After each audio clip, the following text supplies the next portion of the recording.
So here's some things to think about before renting out a space in your home. Number one is laws. You have to make sure that it's legal what you're doing. You don't rent out a space and then get in trouble if something happens, like a disaster, a fire, tornado, whatever, and they find out and something happens to your renters. This you don't want. So you want to make sure you are following the laws.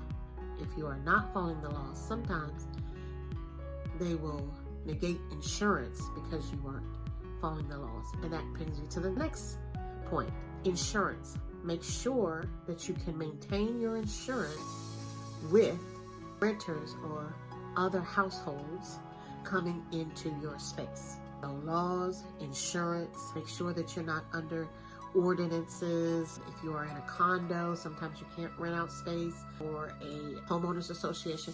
Just make sure that whatever you're doing is legal and you will be able to do it without any problems. Contacting your insurance and any associations and the laws in your area, that should help you with this decision.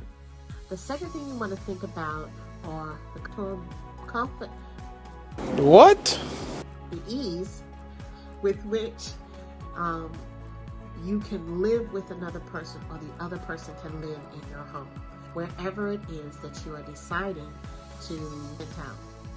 Most people value privacy. Privacy is very important. That's for the renter and for yourself as a person, or as a landlord, a person who is renting. You want to make sure that you have privacy, you maintain your privacy, and that they are able to have their privacy. For example, if you're renting out a living room, you might not just want to rent out the living room, because that's usually an open space.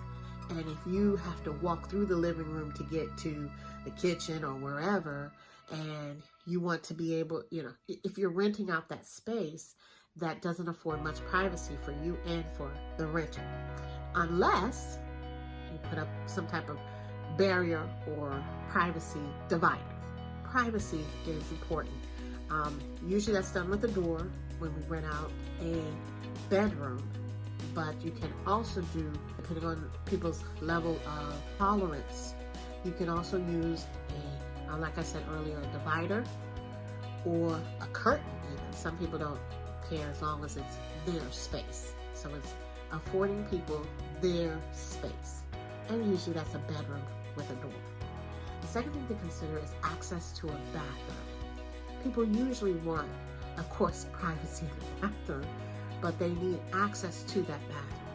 So if you have, the only bathroom is in your bedroom and they're sleeping on the couch, then remember that they're going to have to invade your privacy to get to that bathroom. And do you really want to do something like that, or you don't care? These are things that you have to consider. Also, people got to eat. So they want access to a kitchen normally.